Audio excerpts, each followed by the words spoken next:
Hello everyone, welcome back to logical approach by K square. आज के session में मैं कराने वाला हूँ आपको न्यू एनसीईआरटी जो मैथ्स की बुक है क्लास 9th की, उसकी एक्सरसाइज 3.2। आइए आज का सेशन शुरू करते हैं। तो इस सेशन का सबसे पहला क्वेश्चन लेते हैं, जिसमें लिखा गया है मध्याह्न के समय उच्च तुंगता वाले लद्दाख के मरुस्थल में तापमान 4 डिग्री सेल्सियस अंकित किया गया है। यानी कि दिन के समय जो लद्दाख का मरुस्थल है वहाँ पर जो आपका टेम्परेचर है वो है 4 डिग्री सेल्सियस।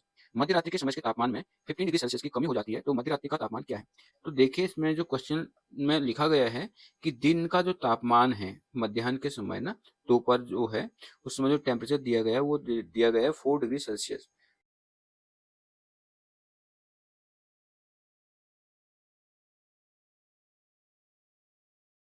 मध्याह्न के समय तापमान इक्वल टू कितना है आपका 4 डिग्री सेल्सियस।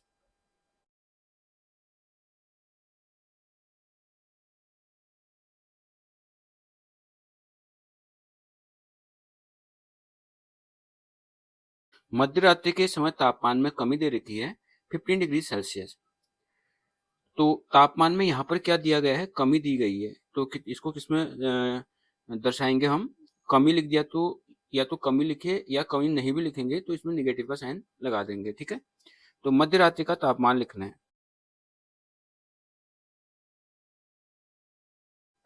मध्य रात्रि का तापमान अगर मुझे निकालना होगा तो जो दोपहर का तापमान है वो कितना है 4 डिग्री सेल्सियस, और इसमें कमी हो रखी है तो घटा देंगे। कितने की कमी हो रखी है 15 डिग्री सेल्सियस की।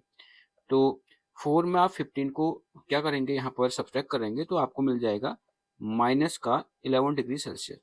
तो इसका मतलब ये हो गया कि मध्य रात्रि का जो तापमान होगा लद्दाख के मरुस्थल का वो होगा -11 डिग्री सेल्सियस। दूसरा क्वेश्चन दिया गया है, एक मसाला व्यापारी 850 रुपए का ऋण लेता है। अगले दिन उसे 1200 रुपए का लाभ प्राप्त होता है। आने वाले सप्ताह में उसे 450 रुपए की हानि हो जाती है। इस अनुक्रम को पूर्णांकों का उपयोग करते हुए समीकरण के रूप में लिखें और उसके अंतिम लाभ हानि की गणना कीजिए। बहुत इजी सा क्वेश्चन है।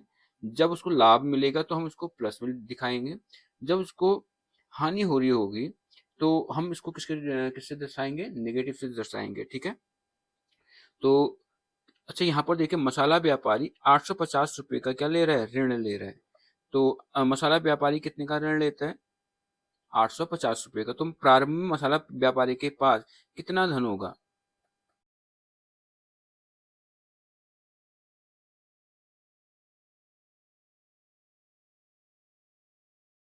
प्रारंभ में मसाला व्यापारी के साथ जो धन होगा वो 850 रुपये माइनस में होगा। समझ में आ गई बात, क्योंकि उसने ऋण लिया है। यहाँ पर क्या लिया है, ऋण लिया है, इसलिए मैंने उसको किस में दिखा दिया, माइनस में दिखा दिया। -850 रुपये उसके पास होंगे। मतलब इसका कहने का मतलब ये हो गया कि मसाला व्यापारी को उधारी होगी 850 रुपये की। ठीक है, अब आगे लिखा है, आने वाले सप्ताह में अगले दिन उसे 1200 रुपये का लाभ लिखा है। यहाँ पर क्या लिखा है, लाभ। लाभ मतलब उसके पास उसकी बढ़ोतरी हो रही है। यहाँ पर कितने रुपए की बढ़ोतरी हो रही है, 1200 रुपये। उसको पॉजिटिव दर्शाएंगे। ठीक है ना।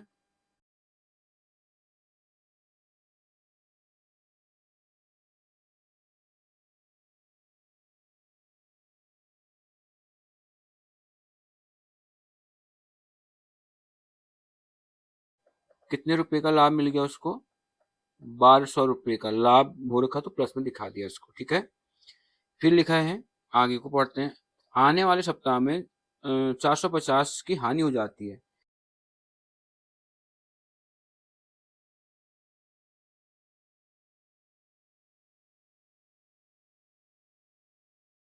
हुई हानि ले लेंगे।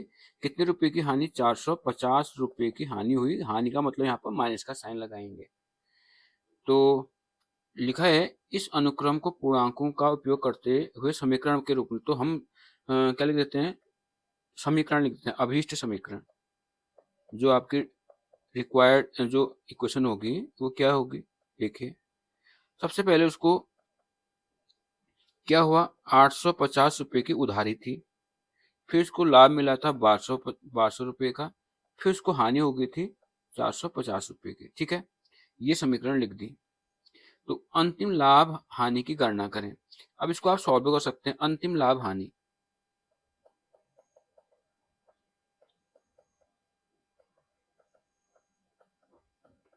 कैसे करेंगे, -850 धन 1200 माइनस 450। ठीक है, जो माइनस वाले टर्म हैं, ये दो टर्म, आपको ये दो टर्म जो दिख रहे हैं ये नेगेटिव में है, इनको एक साथ ऐड कर दीजिए। माइनस 0 0 कितना आएगा 13, ठीक है। और जो बचा हुआ टर्म है वो कितना है, प्लस 1200। माइनस 1300 प्लस 1200, एक पद आपका माइनस में है, एक पद आपका प्लस में है। अगर एक पद माइनस में एक पद प्लस में तो घटाते हैं, तो 1300 में से 1200, 1300 में से 1200 घटा दोगे तो कितना आ जाएगा 100। और साइन जो आता है वो बड़े का आता है, मैग्नीट्यूड वाइज जो होगा, मैग्नीट्यूड वाइज जो बड़ा है इसमें पद कौन सा है 1300, उसका साइन नेगेटिव है, उसका साइन यहाँ पर क्या है नेगेटिव है, तो यहाँ पर भी मैंने क्या लगा दिया नेगेटिव। तो माइनस का मतलब उसको क्या हुई, हानि हुई, ठीक है ना। तो लिखेंगे व्यापारी को हुई हानि।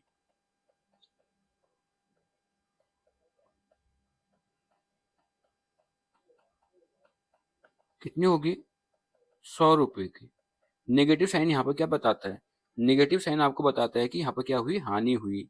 तो कितने रुपए की हानि होगी आपको, उस व्यापारी को कितनी हानि हुई, 100 रुपए की, ठीक है। लिखा है अगला क्वेश्चन, ब्रह्मगुप्त के नियमों का उपयोग करते हुए निम्नलिखित की गणना कीजिए, ठीक है। पहला है आपका, क्या लिखा है कि -12 इंटू 5, ठीक है, -12 इंटू 5। तो ये माइनस उतार दिया हमने, 12 गुणा 5, 12 पंचे 60, ये आ गया। अब हमको मालूम है -a गुणा जो b होता है वो होता है -ab, ये होता है ब्रह्मगुप्त का जो नियम है ये है, ठीक है। दूसरा है आपका -8 इंटू -7। अब ब्रह्मगुप्त का नियम क्या बोलता है, -a into -b equal to होता है a into b, -a into -b equal to होता है a इंटू बी। तो ये हो जाएगा 8 इंटू 7, यह आ जाएगा 56। थर्ड है आपका, थर्ड क्या लिखा है, 0 -14, ठीक है। तो जो ब्रह्मगुप्त का नियम है यहाँ पर आपको बता रहा हूं मैं, वो होता है -14, सॉरी ये इसको हम ऐसे लिखते हैं, -a इक्वल टू होता है a। तो यहाँ पर हो जाएगा 0 -14 इक्वल टू हो जाएगा +14, इसको यहाँ पर प्लस भी ले सकते हैं आप। तो 0 + 14 कितना जाएगा 14। और लास्ट है आपका -20 डिवाइडेड बाई 4, यही है -20 डिवाइडेड बाई 4। कैसे करेंगे देखिए, -20 डिवाइडेड बाई 4 को लिख सकते हैं -20/4। अब ब्रह्मगुप्त जी के नियम के अनुसार -a/b इक्वल टू होता है -a/b। तो इसको लिख देंगे -20/4, यानी कि 20 को आप 4 से डिवाइड करोगे कितना आ जाएगा 5। आई होप आपको ये क्वेश्चन समझ आ गया होगा। वास्तविक जीवन से संबंधित ऋण भार के एक उदाहरण का उपयोग करते हुए विस्तार पूर्वक बताइए, किसी ऋणात्मक संख्या को घटाना एक धनात्मक संख्या के योग करने के समान है। देखिए इसको हम ऐसे समझ सकते हैं, सपोज कर लो मेरे पास स्टार्टिंग में थे 10 रुपये, ठीक है। मेरे पास पहले कितने रुपए थे, 10 रुपये। और मैं किसी दुकान में गया, उस दिन मैं घर पे ये 10 रुपये भूल गया। मेरे पास 10 रुपये थे, मेरे पास कितने रुपए थे, 10 रुपये थे, और मैं घर पर भूल गया और दुकान में चले गया। और दुकान में जाने के बाद मैंने 5 रुपये की नमकीन की जो पुड़िया थी उसको खा लिया, यानी कि मेरे जेब में पैसे है तो नहीं, तो मेरे को 5 रुपये का क्या हो गया, उधार हो गया। उधार मतलब ऋण, उधार मतलब ऋण। ये मेरे घर पर भूल गया था, घर पर भूल गया मैं इन पैसों को। कितने रुपए थे मेरे पास, 10 रुपये थे। और दुकान में जो उधार हुआ वो कितना रुपया है, 5 रुपये का। जब मैं घर से दुकान से घर गया, जब मैं घर गया तो दुकानदार ने बोला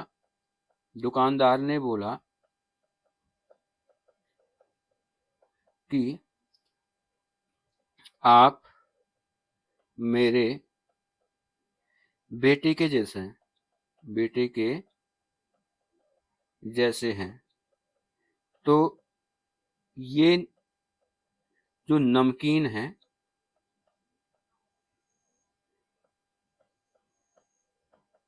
पुड़िया, नमकीन जो पुड़िया है वो मेरी तरफ से हो गया, मेरे तरफ से है, से हो गया। ठीक है, यानी कि उसने क्या कर दी, जो दुकान में मेरा उधार था 5 रुपए का, वो दुकानदार ने माफ कर दिया। माफ कर दिया मतलब -5 रुपए का उधार था, माफ कर दिया मतलब उसके आगे भी हम क्या लगा देंगे, माइनस साइन लगा देंगे। ठीक है, मेरी बात समझ में आ गई। पहले मेरे पास घर पे कितने रुपए थे, 10 रुपए। ठीक है, मेरे को 5 रुपए, मैंने 5 रुपए का उधार खा लिया दुकान में। दुकानदार ने घर जाते वक्त बोला कि तू मेरे बेटे के जैसा है, तेरे को मैंने 5 रुपए क्या कर दिया, उधार जो था वो माफ कर दिया, वो मेरी तरफ से हो गया। यानी कि कहने का मतलब क्या हुआ, 5 रुपए का जो उधार था वो माफ कर दिया, यानी कि मेरे को 5 रुपए का लाभ मिल गया।